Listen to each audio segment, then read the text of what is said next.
From online curriculum resources provided at no cost to administrative offerings that enable data-driven decisions, SAS offers educators unparalleled opportunities to enhance student achievement, boost teacher effectiveness, and improve overall school and district performance.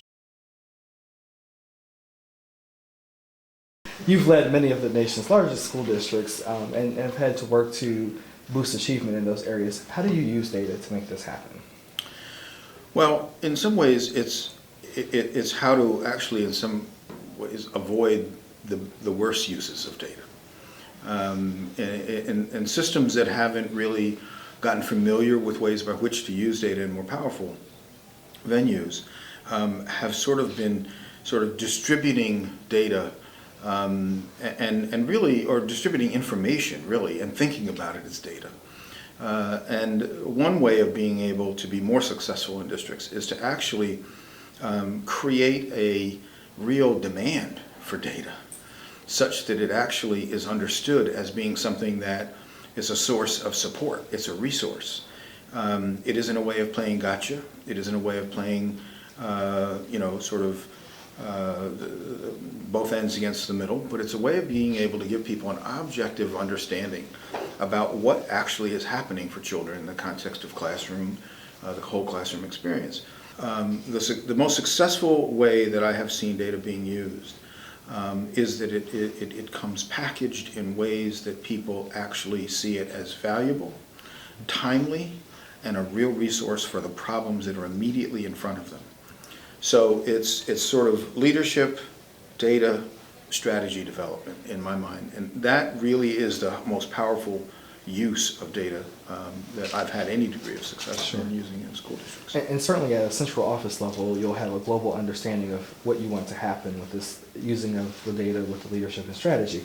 How do you get people at the individual school level, individual classroom level to understand what they're looking at to implement strategies?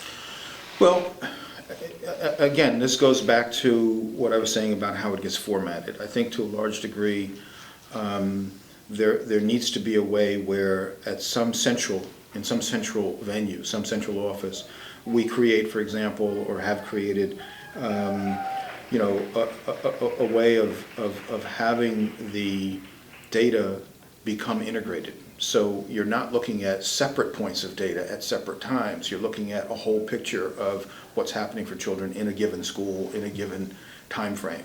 So the template for that has to take what's in a student information system, together with what's in a student performance system, together with what's in a total sort of data warehousing system, and integrate all those pieces technologically, so that when people at a school are looking at what is happening for Rudy or Chris or Kathleen or whomever it may be, they're really looking at a total composite of that student's footprint in that school.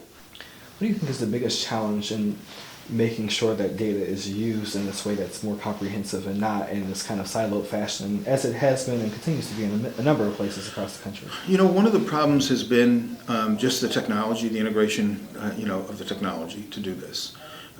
School systems many years ago invested heavily in one system that dealt with student attendance data, student enrollment, and so on and so forth, and a whole other system that dealt with what their performance levels were, and so on and so on. These systems didn't talk to each other for a very long period of time, yet they had huge amounts of money and person power behind them. Now you need the technology, and we have the technology, and have had it for some period of time, where these things are actually integrated. Platforms now exist, the technology platforms now exist, where no one should be talking about children completely in isolation of attendance versus their performance versus what's happening in their homes and so on and so forth. In fact, if we're smart about this, we'll really think about data in its more powerful context, which is to improve instruction, to improve behavior, to change behavior. Data can be a prompter for powerful relationship building in a school between teachers and administrative staff, or between parents for that matter, and the school. And so we ought to sort of veer away from those uses that are sort of more, if you will, cynical in nature, or that create that sort of cynicism, and really sort of stick to what the data can tell us versus what we want it to do for us. There's no substitute here for good leadership. There's no substitute for good supervision. Data can only give you certain kinds of angles of information by which you can have a meaningful dialogue to improve how a person teaches, or how a person runs a school, or how a person interacts with other young people or adults in the environment.